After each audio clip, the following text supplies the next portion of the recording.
Gempa bermagnitudo 7,7 terjadi di wilayah Nusa Tenggara Timur. Dengan informasi aktivitas vulkanik Gunung Anak Rakatau di perairan Selat Sunda, Lampung. Kebakaran hutan dan lahan gambut di Palangkaraya, Kalimantan Tengah terus meluas.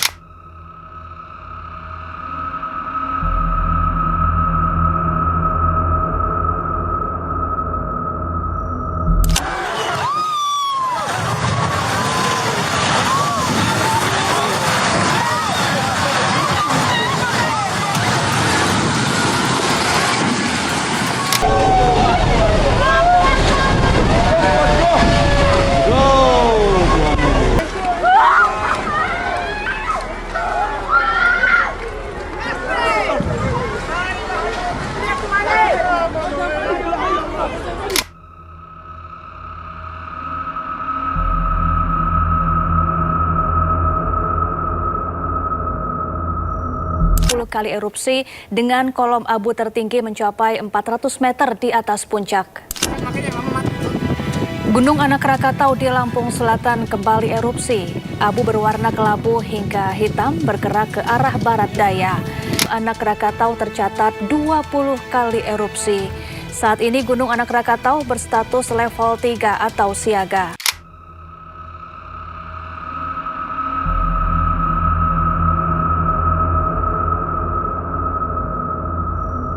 Bulan Agustus itu sudah tercatat 70.470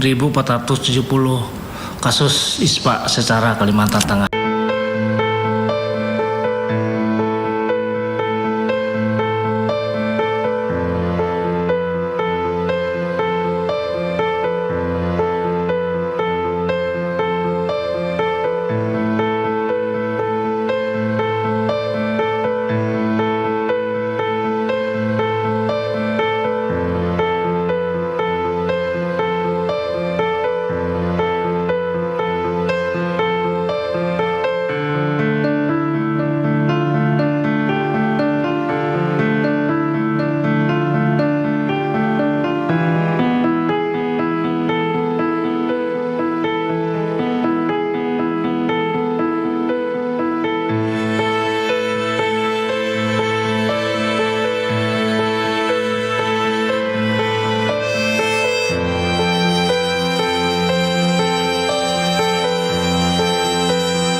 Kebakaran bahkan mendekati permukiman dan turut membakar kebun sawit milik warga di Jalan Yosudarso, Kecamatan Jekan Raya, Palangkaraya.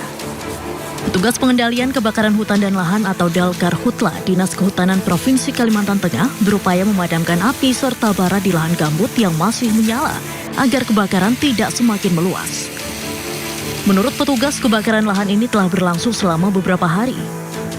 Upaya pemadaman terkendala minimnya sumber air akibat musim kemarau. Untuk mendukung proses pemadaman, petugas mendatangkan mobil tangki ke lokasi kebakaran.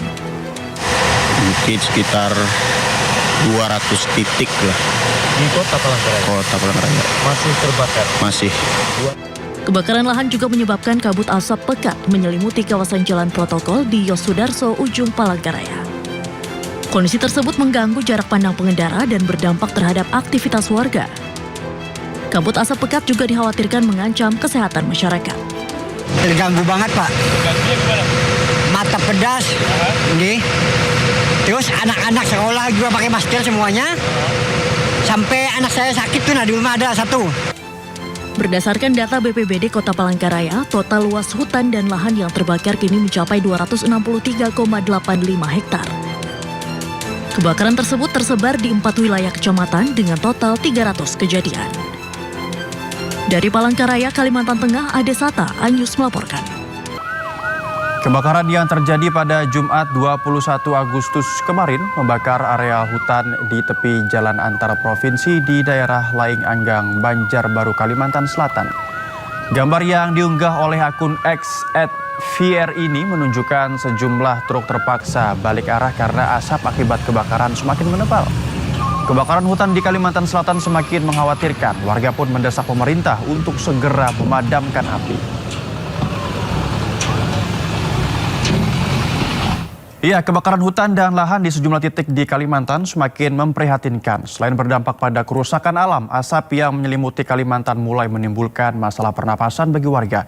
Kita akan membahasnya bersama Divisi Advokasi dan Kampanye Walhi Kalimantan Barat, Indra Syahnanda. Selamat sore Mas Indra, kabar baik Mas Indra? Ya, selamat sore. Kalau untuk pribadi baik, tapi untuk di Kalimantan Barat asap masih mengepul di Kalimantan Barat di kategori tidak sehat dan berbahaya. Iya, Mas Indra, di masa sekarang kita sudah bisa memantau suhu curah hujan, kelembapan sampai hotspot lewat satelit pun bisa gitu. Tapi kenapa karhutla ini masih sulit diprediksi berdasarkan pengamatan dari Mas Indra? Iya, sebetulnya karhutla itu bisa diprediksi gitu ya. BMKG selalu mengeluarkan rilis sebetulnya setiap bulan atau setiap minggu gitu ya, prediksi cuaca di Kalimantan Barat itu seperti apa, itu bisa dilihat. BMKG kan selalu merilis, sebetulnya pemerintah bisa mengambil langkah tegas sebetulnya ketika BMKG merilis bahwa seminggu ke depan atau sebulan ke depan akan mengalami kemarau yang panjang gitu, panas gitu ya. Setidaknya pembasahan lahan di tempat kebakaran berulang itu bisa dilakukan untuk memitigasi kebakaran tidak terjadi dan tidak membesar gitu ya. Iya, Mas Indra, ini kalau dari riset Mas Indra sendiri, kenapa kebakaran di Kalimantan ini justru terpusat di Kalimantan Tengah dan juga Kalimantan Barat? Walaupun kita tahu memang di beberapa wilayah lainnya ada kebakaran juga, tapi kenapa titik yang paling besar itu ada di Kalimantan Tengah dan juga Kalbar, Mas Indra? Ya, memang berdasarkan pantauan kita, setidaknya ada 18.000 titik hotspot yang tersebar di Kalimantan Barat pada periode Januari hingga Juli gitu ya. Dengan luas indikatif kebakaran 38.000 hektar yang kita catat hingga hari ini. Kemudian memang di dalam kebakaran hutan dan lahan yang terjadi di Kalimantan Barat sendiri, itu banyak tersebar di kawasan ekosistem gambut sebetulnya. Nah, jika kita melihat Kalimantan Barat itu punya luas gambut 2,79 juta hektar. Nah, kebakaran yang terjadi di dalam gambut ini pasti ada faktor pemicu gitu ya. Jadi kita lihat memang kita sekarang menghadapi fase El Nino dan cuaca yang cukup ekstrim, tetapi di kawasan ekosistem gambut yang ada di Kalimantan Barat itu sudah dibebankan oleh izin-izin korporasi di dalamnya.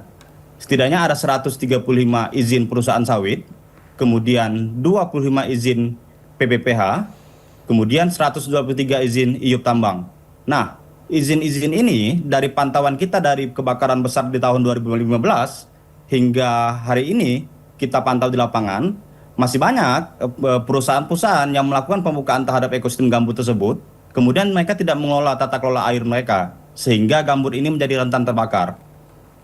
Ya, mengapa saya bilang lebih mudah rentan terbakar? Ya, gambut ini kan memiliki sifat yang unik gitu ya. Lembab, basah gitu ya, seperti rawa. Nah, ketika dia dibuka, dia akan kehilangan fungsinya. Nah, gambut ini kan ketika musim hujan, dia akan menyerap air dalam jumlah yang cukup besar dan menyimpan air itu dalam kubah-kubah gambut. Nah, ketika musim kemarau, dia akan melepaskan air itu secara perlahan supaya gambut itu tidak kering dan tidak mudah terbakar gitu ya. Nah, ketika gambut itu dibuka dan dibangun kanal, nah gambut-gambut ini akan menjadi rusak dan kehilangan fungsinya. Dan maka dari itu gambut-gambut ini menjadi rentan terbakar. Dan ketika kebakaran gambut ini terjadi, apinya tidak di atas sebetulnya. Dia apinya terus mengejar ke bawah gitu ya, ke dalam dia larinya, tidak ke atas. Jadi untuk pemadaman juga menjadi sulit. Jadi yang keluar itu bukan api tapi asap yang terus keluar dari kebakaran yang terjadi yang membesar ini gitu ya. Iya. Mas Indra, ini kalau kita lihat berdasarkan kontur tanah di Kalimantan yang tadi Anda sampaikan bahwa tanah sana lahannya lahan gambut seperti itu dan lebih berpotensi kebakaran seperti itu. Lantas upaya seperti apa yang sekiranya paling efektif untuk mengatasi kebakaran di lahan gambut, Mas Indra? Ya, sebetulnya kalau untuk mengatasi kebakaran di lahan gambut, ya yang pertama memang sebelum gambut itu terbakar, kita jangan pernah buka gambut yang ada di Kalimantan Barat ataupun seluruh Indonesia gitu ya. Karena gambut ini sangat rentan mengalami kebakaran. Jika sudah dibuka dia akan kehilangan fungsinya. Jika tidak ingin gambut-gambut ini terbakar, pemerintah harus melakukan pemulihan terhadap gambut-gambut yang sudah rusak ini. Dulu kita punya BRGM yang melakukan pemulihan terhadap gambut, tetapi ya sampai sekarang gambut-gambut itu juga tidak pernah terpulihkan sepenuhnya gitu ya. Dan sebetulnya pembangunan infrastruktur pembasahan gambut juga menjadi penting sebetulnya di kawasan-kawasan gambut yang terbakar berulang setiap tahunnya. Nah, dulu zamannya BRGM, Badan Restorasi Gambut dan Mangrove, itu pernah membangun infrastruktur pembasahan gambut. Akan tetapi jika kita lihat hari ini infrastruktur pembasahan gambut itu ya kemana sebetulnya infrastruktur pembasahan gambut itu? Sekarang relawan-relawan kesulitan mendapatkan air di lapangan, kemudian gambut-gambut itu kering karena banyak infrastruktur itu yang tidak berfungsi hingga hari ini. Mas Indra, ini kalau kita lihat semakin ke sini kan kebakarannya semakin meluas seperti itu dan upaya yang dilakukan juga semakin banyak. Ini terkait TMC atau modifikasi cuaca, Mas Indra. Apakah ini saat yang paling efektif untuk memperlakukan TMC? Ya, saya rasa modifikasi cuaca itu lebih efektif jika dilakukan di awal sebelum kebakaran itu terjadi sebetulnya. Oke. Nah, dan sempat saya bilang di awal tadi, BMKG itu selalu merilis prediksi cuaca gitu ya. Ketika kita akan menghadapi musim kemarau panjang dan Godzilla El Nino yang akan datang gitu ya, pemerintah itu harusnya bisa mengambil langkah preventif ke depan dengan melakukan modifikasi cuaca, pembasahan menggunakan waterbombing atau apapun lah yang metode yang dimiliki oleh pemerintah gitu ya.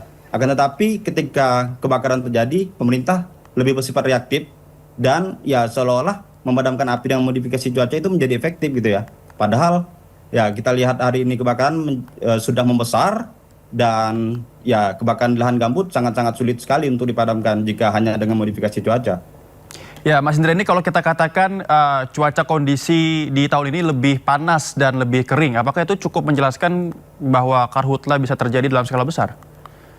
Ya, jika kita melihat dengan kondisi iklim yang sekarang ya cukup ekstrim gitu ya. Ya ini pastinya menjadi pemicu yang cukup besar lah ya untuk memicu kebakaran yang lebih besar lagi sebetulnya. Tapi kita melihat sebetulnya sebenarnya iklim ini hanya pemicu sebetulnya dari kebakaran yang terjadi hingga hari ini. Tapi kita mau lihat permasalahan dasarnya adalah tata kelola lahan dan hutan selama ini yang terjadi di Indonesia itu sangat-sangat buruk dilakukan oleh pemerintah. Yang tadi saya bilang banyak kebijakan yang tidak tepat gitu ya. Kemudian yang bagaimana pemerintah menyimpan izin-izin perusahaan di kawasan ekosistem gambut, kemudian deforestasi yang tinggi gitu ya. Kemudian itu yang menjadi akar persoalan kebakaran yang selama ini terjadi dan itu tidak pernah terselesaikan. Ya Mas Indra, ini kita jeda sebentar karena selain faktor alam kebakaran hutan juga disebabkan oleh tangan orang yang tidak bertanggung jawab. Dan berikut pemirsa sebuah video yang memperlihatkan seorang bocah memergoki orang yang diduga membakar hutan dengan sengaja.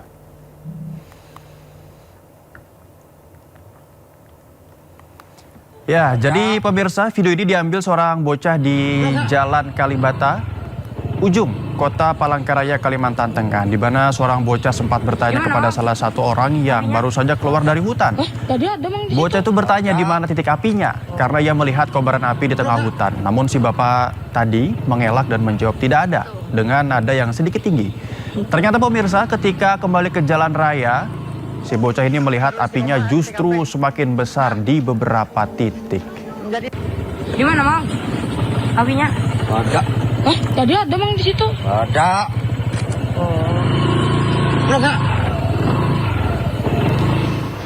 Sementara itu, Polres Berau, Kalimantan Timur menangkap pria berinisial BS yang diduga sebagai pelaku pembakaran hutan. Pelaku membakar hutan di Kampung Kasai seluas 12 hektar lahan.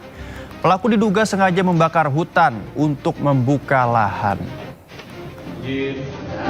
Dari yang bersangkutan bahwa rencana pembukaan lahan tersebut dibakar dengan harapan dan tujuan ujung-ujung bergantung dan akan ditanam tanaman sawit. Kiraan lahan yang dibakar kurang lebih 12 hektar. Kemudian kerugian yang ditimbulkan ditaksir sekitar 1,2 miliar. Dari hasil penyelidikan kita, adakah indikasi keterlibatan dari perusahaan dari sektor perkebunan ini, Pak? Setelah kita kembangkan, untuk saat ini belum ada keterlibatan. Namun kita akan perdalam lagi dan akan kita gali.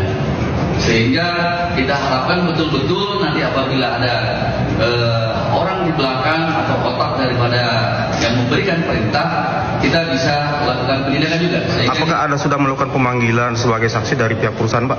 Sudah, kita sudah lakukan pemanggilan. Kita sedang dalam. Siap, terima kasih. Di Kalimantan, pemirsa, aksi pembakaran lahan juga terekam jelas kamera CCTV di Belitung Timur. Nah, 2 orang yang berboncengan ini membakar lahan kering yang berada di tepi Jalan Flamboyan 3, Desa Padang, Kabupaten Belitung Timur. Usai menyulut lahan kering dengan api, mereka langsung meninggalkan api yang semakin membesar. Akibatnya, hutan dan lahan seluas 1.200 meter persegi hangus terbakar. Untungnya, petugas damkar dengan sigap memadamkan api sehingga kebakaran tidak semakin meluas.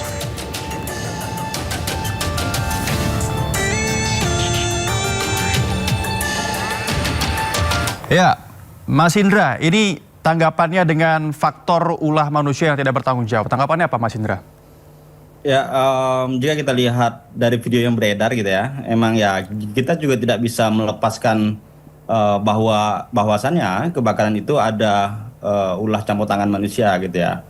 Akan tetapi memang kita untuk di Kalimantan Barat sendiri, kan kita juga banyak masyarakat adat yang masih menggunakan tradisi turun-temurun ya, membuka ladang dengan cara bakar gitu ya. Jadi kita juga tidak ingin masyarakat kita di Kalimantan Barat, masyarakat adat khususnya yang masih menggunakan kearifan lokal dalam membuka lahan itu ditangkap, kemudian dikambing hitamkan terkait situasi yang ada saat ini gitu ya. Jadi juga banyak pernyataan pemerintah yang menyalahkan aturan pembakaran lahan tidak lebih dari 2 hektar dan menyalahkan aktivitas peladangan yang selama ini menggunakan cara bakar dalam praktik-praktiknya gitu ya. Dan ini sebenarnya tidak kita inginkan sebetulnya. Ya kalau ada oknum yang membakar sengaja, kita juga mau tahu sebetulnya kepentingan oknum tersebut siapa sebetulnya. Terus kemudian siapa di baliknya sebetulnya. Dan ini sebetulnya harus dikejar oleh aparat penegak hukum gitu ya. Jangan sampai untuk di Kalimantan Barat sendiri, jangan sampai peladang-peladang kita kemudian yang disasar, kemudian yang ditangkap kemudian. Iya, Mas Indra, ini terkait masyarakat adat, apakah ada barrier ataupun juga ada batasan terkait berapa hektar lahan yang harus dibatasi? Ada nggak, Mas? Ya, dalam aturan Undang-Undang PPLH, kemudian memang kita ada aturan memang dilarang membakar, pengecualian untuk masyarakat adat yang masih menggunakan kearifan lokal dan cara-cara tradisional gitu ya. Itu tidak lebih dari 2 hektar dengan mengikuti prosedur yang sudah ditetapkan gitu ya. Jadi masyarakat adat sendiri membuka ladang itu secara gotong royong sebetulnya, Mas. Dan ini cara-cara yang sangat baik dan efektif yang dilakukan oleh masyarakat adat. Mereka membuat sekat bakar, mereka membawa peralatan lengkap untuk memadamkan api gitu ya. Saya rasa prosedur ini sudah diikuti masyarakat adat dalam melakukan pembukaan lahan. Jadi potensi untuk api membesar atau terbang ke lokasi lain itu sangat-sangat kecil gitu ya. Karena dilakukan dengan cara yang sangat-sangat baik dan sangat-sangat mengikuti prosedur lah. Iya. Mas Indra, ini Wahli punya data nggak untuk perbandingan terkait penyebab kebakaran di Indonesia lebih besar karena faktor alam atau ulah manusia? Ya, untuk sekarang kita masih belum punya perbandingan data yang seperti itu. Tetapi jika kita mau lihat faktornya, ya alam itu hanya sebagai pemicu sebetulnya. Tetapi kita mau lihat lagi sebetulnya, Mas. Tata kelola dan kebijakan yang selama ini diberikan yang dilakukan oleh pemerintah, apakah sudah tepat dan apakah sudah mengakomodir kepentingan-kepentingan rakyatnya gitu ya. Kami rasa selama ini negara sudah gagal dan lalai gitu untuk memastikan rakyatnya terlindungi dari paparan asap, dan ya negara sudah lalai juga memastikan rakyatnya terlindungi gitu ya. Iya, ini untuk ganjarannya atau juga hukum yang berlaku bagi orang yang tidak bertanggung jawab membakar lahan ini apa, Mas, kalau boleh tahu?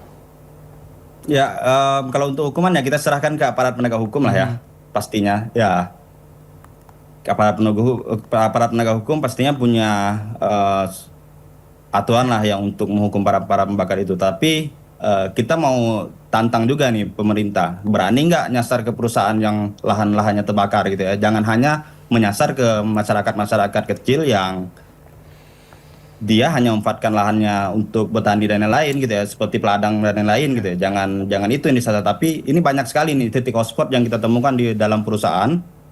Bagaimana respon pemerintah terkait ini? Apakah mereka berani menindak perusahaan tersebut atau mencabut izinnya gitu ya? Ya, dengan masih adanya beberapa pihak yang tidak bertanggung jawab membakar lahan, artinya apakah ini membuktikan pengawasannya lemah, Mas Indra?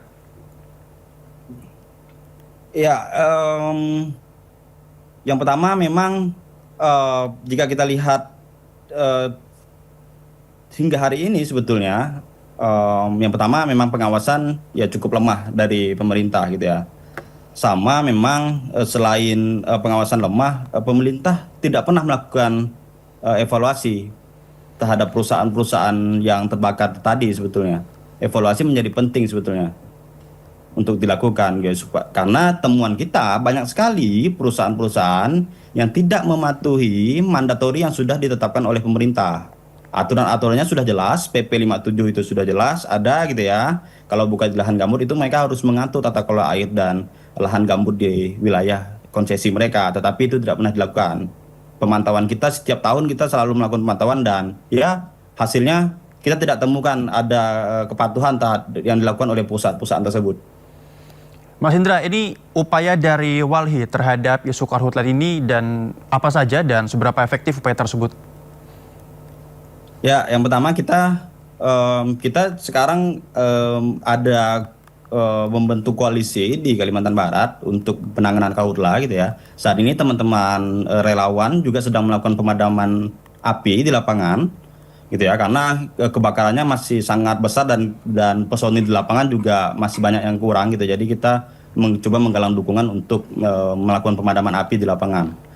Ya, selain itu memang kita sekarang sudah menggalang donasi dan kita punya satu rumah aman asap untuk korban-korban yang memang ya untuk anak-anak, ibu perempuan lansia gitu ya, atau ibu-ibu hamil, kemudian korban yang punya riwayat penyakit itu ya, kita akan tampung di rumah aman asap kita untuk sementara. Karena kebakaran sekarang sudah sangat besar dan sangat meluas, dan melihat kondisi udara yang ada sekarang ya kami rasa hanya itu yang bisa kami lakukan untuk merespon cepat bencana geologis yang terjadi sekarang. Ya, Mas Indra, ini terakhir saran bagi masyarakat ataupun juga pihak yang masih tidak bertanggung jawab membakar lahan, apa sarannya, dan juga terhadap pemerintah sarannya apa untuk kedepannya tidak terjadi karhutla terulang, Mas Indra? Ya, jika karhutla ini tidak ingin terjadi berulang gitu ya, yang pertama negara harus merespon cepat sebetulnya. Ketika BMKG merilis cuaca gitu ya, pemerintah harus siaga dan melakukan pembasahan terhadap lahan-lahan yang memang terbakar berulang setiap tahunnya gitu ya. Yang kedua, kita selalu menekankan, kita sebenarnya sudah lelah sebetulnya dengan meminta pemerintah untuk melakukan penegakan hukum gitu ya. Tapi kita ingin apakah pemerintah berani gitu, kemauan politik pemerintah ini ada dulu sebetulnya. Apakah mereka berani gitu ya untuk melakukan penegakan terhadap perusahaan-perusahaan yang selama ini memang menjadi penyumbang kebakaran dan asap yang terus berulang di Kalimantan Barat, apalagi di Indonesia gitu ya. Yang ketiga sebetulnya ada perusahaan yang terbakar berulang, tapi jangan hanya disanksi administratif, tapi pemerintah harus berani mencabut perusahaan-perusahaan tersebut. Karena ini sudah merupakan kejahatan sebetulnya. Asapnya sudah bukan lagi ke Kalimantan Barat atau ke Indonesia, tapi sudah terbang ke negara tetangga gitu, sudah sampai ke Malaysia gitu ya. Iya, Mas Indra, ini kita tentu berharap semoga kedepannya tidak terjadi karhutla lagi dan juga bencana karhutla di Kalimantan ataupun juga wilayah Indonesia yang berpotensi ini tidak ada lagi. Terima kasih Mas Indra Syahnanda, Divisi Advokasi dan Kampanye Walhi Kalimantan Barat atas waktunya bersama kami di Sindo Sore. Sehat selalu Mas.